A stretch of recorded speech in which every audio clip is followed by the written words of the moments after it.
विद्यार्थी मित्रांनो, मागील लेक्चरमध्ये आपण सॉलिडच्या इलेक्ट्रिकल प्रॉपर्टीज पाहत होतो. On the basis of electric property there are 3 types of solids. First is conductor, हे पाहिलं होतं आपण. त्यानंतर सेमीकंडक्टर आणि थर्ड इन्सुलेटर. असे आपण तीन प्रकारचे सॉलिड्स पाहिले होते. त्याचे डेफिनेशन पाहिले होते, त्यांची रेंज पाहिली होती. नंतर ते का कंडक्टर आहेत, काही मटेरियल का इन्सुलेटर आहे, का सेमीकंडक्टर आहे, हे एक्सप्लेन करण्यासाठी आपण बँड थिअरीचा उपयोग केला होता. बँड थिअरी एनर्जी गॅपच्या मदतीने आपण समजावून सांगायचा प्रयत्न केला होता. ठीक, आता हे जे 3 प्रकारचे मटेरियल आहेत, याला आपल्या क्लासमध्ये पण आपल्याला जोडता येईल.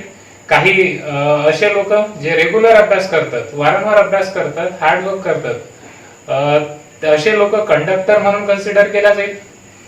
बरोबर. त्यानंतर असे काही लोक राहतील की जे बिलकुलच अभ्यास नाही करत, ज्याला ते कराच नाही वाटत. आम्ही लोक किती काही एफर्ट्स घेऊ, किती काही व्हिडिओ टाकू, ते पाहणार नाही. तर असे जे लोक आहेत जे अभ्यासच करत नाही, त्याला आपण काय म्हणणार? त्याला आपण म्हणणार इन्सुलेटर. असे खूप लोक आहेत. त्याच्यानंतर काही असे लोक आहेत की एक दिवस अभ्यास करतील, एक दिवस करणार नाही. म्हणजे मूड असला तर अभ्यास करतील, बरोबर, नाही तर करणार नाही. असे जे असतात मधातले, त्याला म्हणतो आपण सेमीकंडक्टर. तर आज आपण पाहणार आहे सेमीकंडक्टरचे प्रकार. बरोबर. सगळ्यात पहिल्यांदा सेमीकंडक्टर म्हणजे काय? असे मटेरियल, असे सॉलिड ज्याची कंडक्टिंग पॉवर हे इन बिटवीन आहे. म्हणजे कंडक्टर पेक्षा कमी आहे आणि इन्सुलेटर पेक्षा थोडीशी जास्त आहे. म्हणजे अभ्यास करायची टेंडन्सी थोडीशी आहे आणि न करण्याची पण टेंडन्सी थोडीशी आहे. ठीक आहे. तर आता पहा कसं आहे. याचे टाइप्स आहेत. सेमीकंडक्टरचे टाइप्स आहे आपल्या सिलेबस मध्ये. पहिला प्रकार आहे इंट्रिन्सिक सेमीकंडक्टर. इंट्रिन्सिक सेमीकंडक्टर कोणाला म्हणायचं? तर हे जनरली प्युअर सेमीकंडक्टर असतात. काय असतात? Pure semiconductor. आणि याची इलेक्ट्रिकल कंडक्टिंग पॉवर हे कमी असते. असे सेमीकंडक्टर जे प्युअर असतात आणि ज्याची कंडक्टिंग पॉवर कशी असते? लो असते, त्याला म्हणतो आपण इंट्रिन्सिक सेमीकंडक्टर.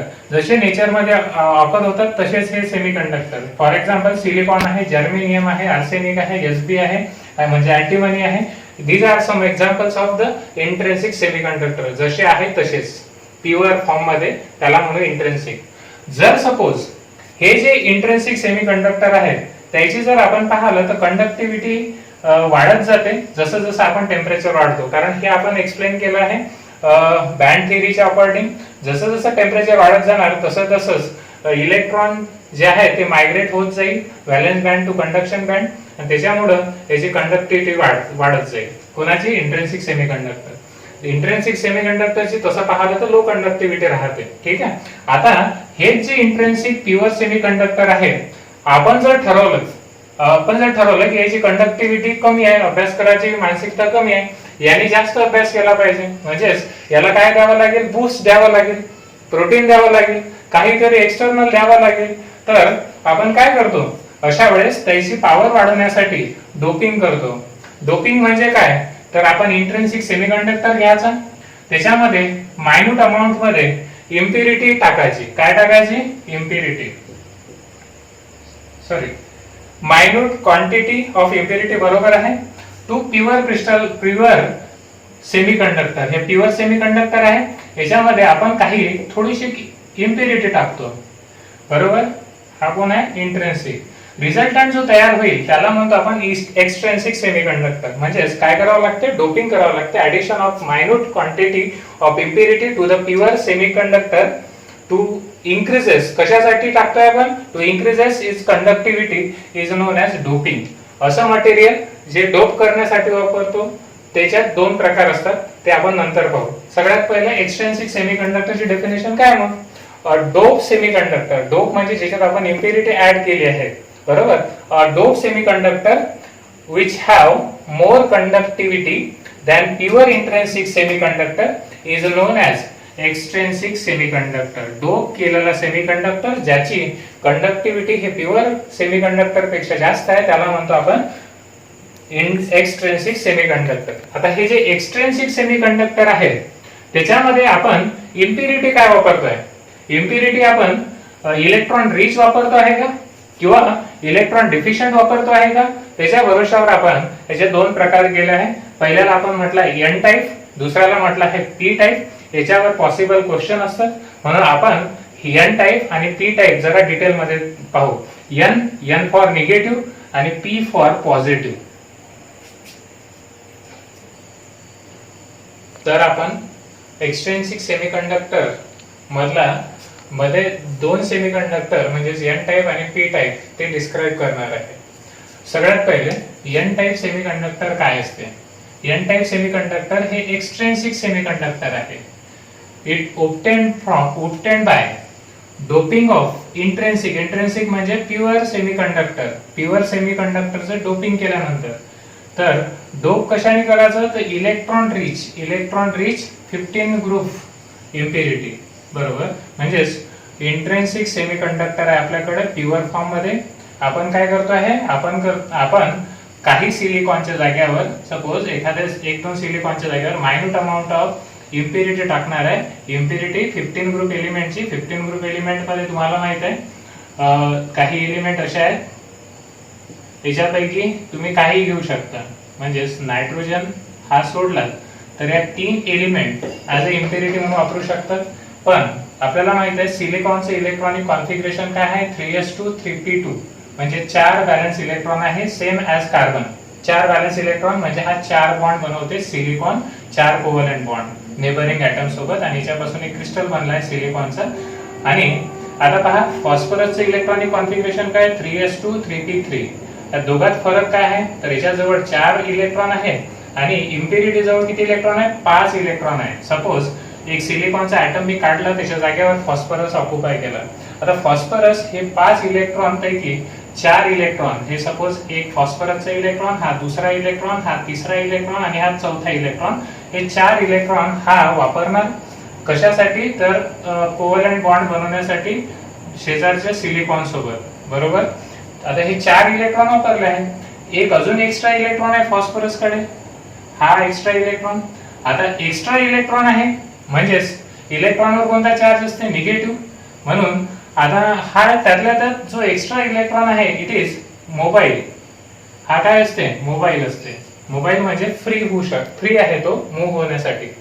आता काय करतो आपण, आता आपण सपोज एखादी इलेक्ट्रिक फील्ड अप्लाय केली याच्या बाजूला या क्रिस्टलच्या बाजूला तर काय होईल in presence of applied electric field this extra electron mobile electron will migrate from one place to other place. पहा इथून इथं गेलं याच्यावर निगेटिव्ह चार्ज वाढला. त्याच वेळेस इथचा एक इलेक्ट्रॉन समोर जाईल म्हणजेच इथं काय मायग्रेट होऊन राहिलं इलेक्ट्रॉन. आणि असं म्हणता येईल की अशा प्रकारच्या एन टाइप्स ऑफ सेमीकंडक्टरची कंडक्टिव्हिटी कशामुळे असते तर ह्या फ्री इलेक्ट्रॉन मुळे कंडक्टिव्हिटी असते. ठीक, तर हे झालं आपलं एन टाइप सेमीकंडक्टर. सगळ्यात पहिले कसा बनते तर इंट्रेन्सिक सेमीकंडक्टर मध्ये इलेक्ट्रॉन रिच इम्प्युरिटी टाका 15 ग्रुपची, एक तर फॉस्फरस, आर्सेनिक और अँटीमनी. याच्याजवळ एक्स्ट्रा इलेक्ट्रॉन आहे 5 आहे आणि हा एक्स्ट्रा इलेक्ट्रॉन मोबाईल असते. In presence of electric field म्हणजेच इलेक्ट्रिक पोटेन्शियल जर अप्लाय करेल तर हा इलेक्ट्रॉन नेबरिंग सिलिकॉन त्याच्या नेबरिंग सिलिकॉन असं मायग्रेट होईल. आणि आपल्याला माहित आहे migration of electron result the conduction of electricity negative आहे, हा पॉझिटिव्ह टर्मिनल कडे अट्रॅक्ट होईल. अशा प्रकारचे जे सेमीकंडक्टर असते त्याला म्हणतो आपण एन टाइप ऑफ सेमीकंडक्टर. त्यानंतर आता पाहू आपण पी टाइप ऑफ सेमीकंडक्टर काय असते. हे पण एक्सट्रिन्सिक सेमीकंडक्टर आहे. एक्सट्रिन्सिक सेमीकंडक्टर प्रोड्यूस बाय डोपिंग. काय केल्यानंतर डोप केल्यानंतर कोणाला डोप करायचं इंट्रेन्सिक सेमीकंडक्टरला. कशाने डोप करायचं with electron deficient impurity. Electron deficient 13 group element हे त्याच्यासाठी फेमस आहे. आपण 11वीत पाहिलाय की जेवढेही 13 ग्रुप एलिमेंटचे कंपाऊंड्स असतात AlCl3 they are use as a levies acid. जसं नंतर आपण पाहिलं होतं BF3 it is also levies acid electron deficient. इलेक्ट्रॉनची डेफिशियन्सी असते तशी या एलिमेंट या ग्रुप मध्ये इथं दिसत आहे. याच्यात 3 तो आपल्याला सांगताय की याच्याकडे 3 व्हॅलेन्स इलेक्ट्रॉन आहे. तर सगळ्यात पहिले आपण कन्सिडर केला एक इंट्रेन्सिक सेमीकंडक्टर जो की प्युअर आहे. बरोबर, आता आपण काय करतोय आता याचं इलेक्ट्रॉनिक कॉन्फिगरेशन सिलिकॉनचं आपल्याला माहितच आहे 2 आणि 2 4. म्हणून प्रत्येक सिलिकॉन जो आहे तो ऍडजस्टंट सिलिकॉन सोबत किती बॉन्ड बनून राहिला 4. सेम लाईक कार्बन जशी 4 बॉन्ड बनवते तसे सिलिकॉन जे आहे ते 4 कोव्हलंट बॉन्ड बनवेल बाजूच्या सिलिकॉन सोबत. ठीक, आता काय करतोय आपण, आता थोडीशी इम्प्युरिटी टाकतोय आपण. आता इम्प्युरिटी टाकल्यानंतर एक सिलिकॉनचा ऍटम निघाला, एक सपोज तिच्या जागेवर आपण बोरॉनचा ऍटम टाकला. जसाही बोरॉनचा ऍटम टाकला तर पहा जरा काय झालं, तर बोरॉन कडे इलेक्ट्रॉनिक कॉन्फिगरेशन जर पाहतो म्हटलं तर 3 इलेक्ट्रॉन आहे, 2 इलेक्ट्रॉन एस मध्ये आहे, 1 इलेक्ट्रॉन पी मध्ये आहे. चला, याचा 1 इलेक्ट्रॉन, हा दुसरा इलेक्ट्रॉन आणि हा तिसरा इलेक्ट्रॉन, असे 3 इलेक्ट्रॉन 3 बॉन्ड बनवणार ऍडजसंट सिलिकॉन सोबत, 1 2 आणि 3. आता हा जो आहे हा सिलिकॉन सोबत इच्छा बॉन्ड बनवू शकत नाही. का नाही बनवू शकत, कारण त्याच्याजवळ एवढे इलेक्ट्रॉन नाही, बरोबर. तर इथं काय तयार होते, इथं तयार होते होल. यालाच पॉझिटिव्ह चार्ज पण म्हणतात, इलेक्ट्रॉन डेफिशियंट होल इथं तयार होते. ठीक आहे. आता काय होते, इथं होल तयार झालाय, बरोबर. आता काय करणार आपण, आता सपोज इलेक्ट्रिक पोटेन्शियल अप्लाय केलं इकडे आपण, तर हे जे होल आहे, हे होल या बोरॉन पासून समोरच्या ऍडजसंट सिलिकॉनच्या तिथं शिफ्ट होईल. म्हणजेच इथचा जो इलेक्ट्रॉन आहे तो इथं येईल आणि होल जे आहे ते समोर समोर समोर समोर मायग्रेट होत जाईल. म्हणजे हा इलेक्ट्रॉन सपोज आपण म्हणू, हा लक्ष द्या,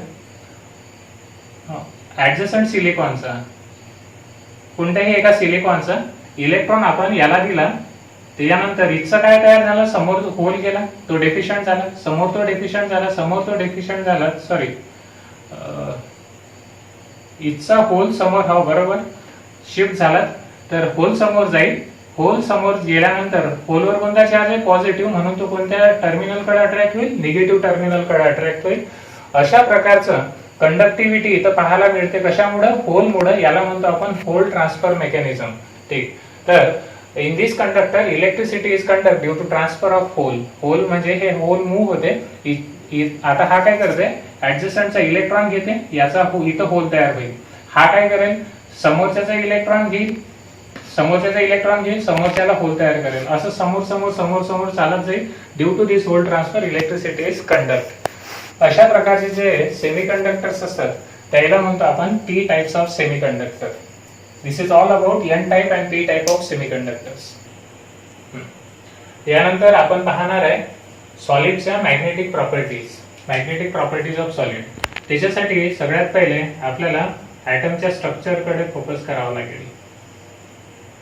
ऍटम मध्ये पुष्कळ साऱ्या शेल्स असतात, शेल्स मध्ये सबशेल असतात, सबशेल मध्ये 3 डायमेन्शनल स्पेस मध्ये या ऑर्बिटल्स असतात. ऑर्बिटल्स मध्ये इलेक्ट्रॉन ले करत असतात. आता जरा पहा, आपल्याला हे माहित आहे की प्रत्येक एनर्जी लेवल मध्ये इलेक्ट्रॉन हा न्यूक्लियस भोवती रिव्हॉल्व होते, एक प्रकारचं मोशन.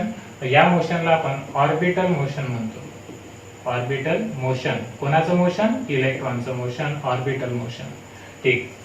त्यानंतर दुसरी गोष्ट, इलेक्ट्रॉन स्वतःच्या ऍक्सिस वर पण रिव्हॉल्व होते, जसं पृथ्वी रिव्हॉल्व होते, सूर्याभोवती फिरते, त्याला म्हणतो आपण ऑर्बिटल मोशन. आणि स्वतःभोवती जर फिरत असेल तर त्याला म्हणतो आपण स्पिन मोशन. चला, तर जरा लक्ष द्या. आता एक असं कन्सिडर केल्या जात असते की जेव्हा एखादा चार्ज पार्टिकल, इलेक्ट्रॉनवर कोणता चार्ज आहे, निगेटिव्ह, जेव्हा एखादा चार्ज पार्टिकल एक सर्क्युलर पाथ मध्ये रिव्हॉल्व होते, तर हा स्वतःच्या भोवती 2 फील्ड तयार करते. एक म्हणजे हा इलेक्ट्रिक फील्ड तयार करेल आणि दुसरी म्हणजे त्या इलेक्ट्रिक फील्डला बरोबर परपेंडिक्युलर सपोज अशी आहे तर त्याला परपेंडिक्युलर एक मॅग्नेटिक फील्ड तयार करेल. म्हणजे revolving electron carrying a charge will generate 2 field. First is electric field आणि दुसरी आहे मॅग्नेटिक फील्ड. आता पहा, इथं मॅग्नेटिक फील्ड 2 मोशनमुळे तयार होऊ शकते. एक म्हणजे ऑर्बिटल मोशनमुळे, ऑर्बिटल मॅग्नेटिक मुवमेंट, आणि दुसरं होईल स्पिन मॅग्नेटिक मुवमेंट. अशा 2 प्रकारच्या मोशनमुळे 2 मॅग्नेटिक फील्ड इलेक्ट्रॉन तयार करेल. त्याच्यापैकी आपल्या सिलेबस मध्ये ऑर्बिटल मोशन याचं कन्सिडरेशन आपण केलं नाही, कारण हे खूप कॉम्प्लेक्स होऊन जात होतं. तर आपण फक्त काय कन्सिडर केलं, आपण कन्सिडर केलं फक्त स्पिन मोशन. आता तुम्हाला माहित आहे क्वांटम नंबर 4 स्पिन 2 प्रकारचे असतात, प्लस हाफ आणि मायनस हाफ. हे काय इंडिकेट करते? हे इंडिकेट करते की हे क्लॉकवाईज स्पिन आहे असं, आणि हे जनरली इंडिकेट करते की इलेक्ट्रॉनचा कसा आहे, अँटी क्लॉकवाईज स्पिन आहे. आणि अकॉर्डिंग टू पॉलिस आपण जर असं पाहिलं तर इलेक्ट्रॉन कसा करतो, हे अशा प्रकारचे इलेक्ट्रॉन, एकाचा स्पिन अप दुसऱ्याचा स्पिन डाऊन. जनरली अप स्पिनला आपण काय म्हणतो की इट स्पिन इज क्लॉकवाईज, आणि ज्याचा स्पिन खाली आहे त्याला म्हणतो आपण की त्याचं जे स्पिन आहे ते आहे अँटी क्लॉकवाईज. बरोबर. आता जरा लक्ष द्या, सपोज दोन सिच्युएशन आहे. एका सबस्टन्स मध्ये फक्त एकच इलेक्ट्रॉन आहे, म्हणजे एक ऑर्बिटल जे आहे ते अनपेअर आहे. एक ऑर्बिटल कसे आहे, अनपेअर. आता कोणी विचारलं की या सबस्टन्सची मॅग्नेटिक फील्ड बद्दल काय सांगाल, तर आपण एक गोष्ट सांगणार की याच्यात एक अनपेअर इलेक्ट्रॉन आहे. एक अनपेअर इलेक्ट्रॉन आहे म्हणजेच थोडी तरी याच्यात काय तयार होईल, मॅग्नेटिक मुवमेंट तयार होईल. याची मॅग्नेटिक मुवमेंट तयार होईल. आता ही मॅग्नेटिक मुवमेंट कशामुळे तयार होऊ शकते, एक तर क्लॉकवाईज किंवा अँटी क्लॉकवाईज मोशनमुळे. म्हणजेच याला काय राहील, याला स्वतःची मॅग्नेटिक मुवमेंट राहील. बरोबर. म्हणजेच हा मटेरियल इज मॅग्नेटाइज, याला मॅग्नेटिक प्रॉपर्टी आहे. आता कोणी विचारलं की ह्या सबस्टन्स बद्दल बोला, बी बद्दल, की हा मॅग्नेटिक आहे का नॉन मॅग्नेटिक. जरा क्लिअर पाहून घ्या इकडे. इथं दोन इलेक्ट्रॉन आहे एकाच ऑर्बिट मध्ये, म्हणजेच हे पेअर आहे. ऑर्बिटल मध्ये दोन्ही इलेक्ट्रॉन पेअर आहे. याचा स्पिन अप आहे, म्हणजेच हा जो रोटेट करून राहिला, हा जी मॅग्नेटिक फील्ड जनरेट करून राहिला ती क्लॉकवाईज. बरोबर आहे. जेवढी हा तयार करून राहिला मॅग्नेटिक मुवमेंट क्लॉकवाईज, तेवढीच हा अपोजिटली तयार करून राहिला. म्हणजेच J equal and opposite magnetic movement इथं तयार होऊन राहिली. हा क्लॉकवाईज तयार करून राहिला, हा अँटी क्लॉकवाईज तयार करून राहिला, आणि ॲज अ रिझल्ट दोघांची मॅग्नेटिक मुवमेंट हे काय होऊन जाईल, कॅन्सल. अशा वेळेस इथं जे मॅग्नेटिक मुवमेंट बनणार आहे ते किती बनणार आहे, 0. आता आपण पाहणार आहे, जर हे मटेरियल मी जर मॅग्नेटिक फील्ड मध्ये ठेवलं तर काय इफेक्ट होईल याच्यात. जर मी हे मटेरियल ठेवलं, जे याला बिचारायला थोडंसं मॅग्नेटिक प्रॉपर्टी आहे, याला जर मॅग्नेटिक फील्ड मध्ये ठेवलं तर हा थोडासा मॅग्नेटिक फील्ड कडे अट्रॅक्ट होईल.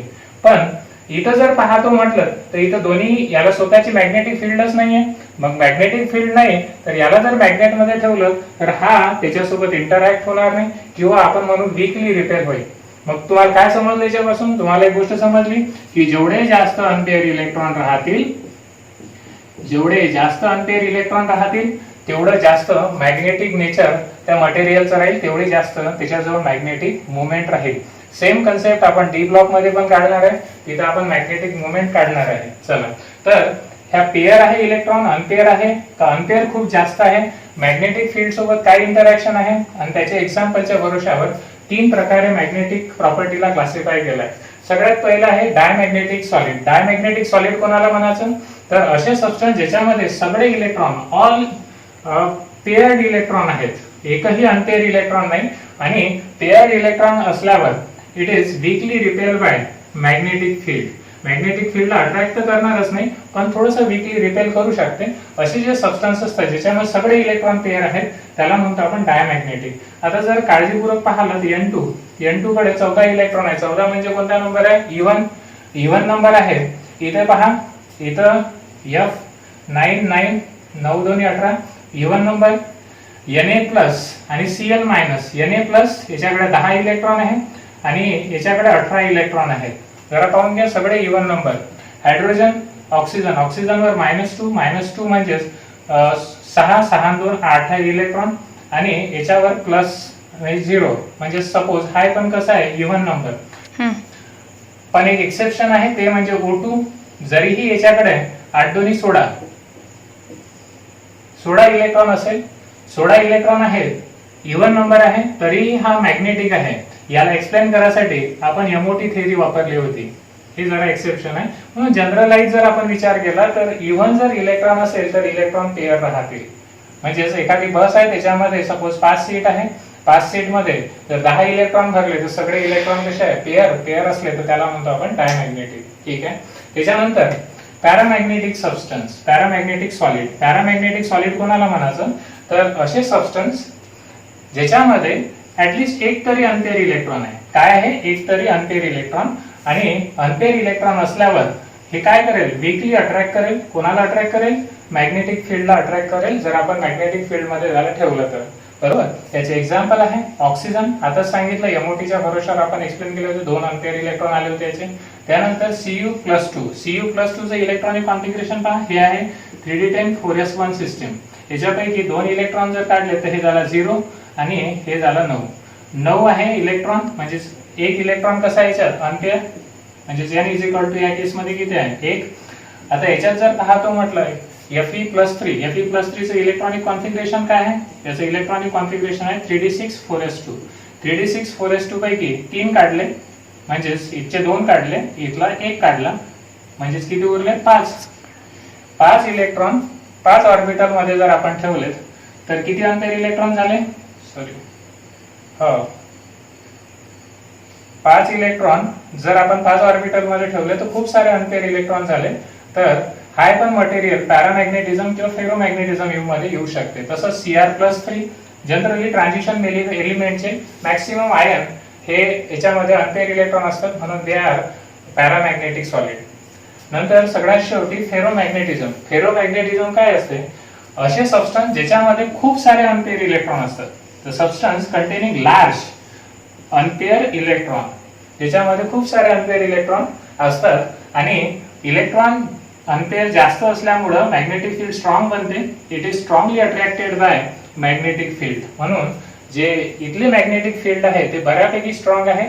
मॅग्नेटिक फील्ड मध्ये ठेवलं तर ते एका पर्टिक्युलर पोल कडे स्ट्रॉंगली अट्रॅक्ट होईल. अशा प्रकारचे जे सॉलिड असतात त्याला म्हणतो आपण फेरोमॅग्नेटिझम. आणि हे जे सॉलिड असतात त्याची मॅग्नेटिक फील्ड जरी काढली तरीही हे परमनंटली मॅग्नेटाइज असतात. आणि याचे एक्झाम्पल आहे Fe, CO, Ni, Gd म्हणजे गॅडोलिनियम. MRI मध्ये वापरतात कारण याच्यामध्ये खूप सारे अँपिअर इलेक्ट्रॉन आहेत. त्यानंतर CrO2. These are example of ferromagnetism. In this way, we have completed our first topic of 12th class, that is solid state. Please try to solve exercise and write down certain notes related with the solid state. And if you have any difficulty, mention in comment box. Thank you.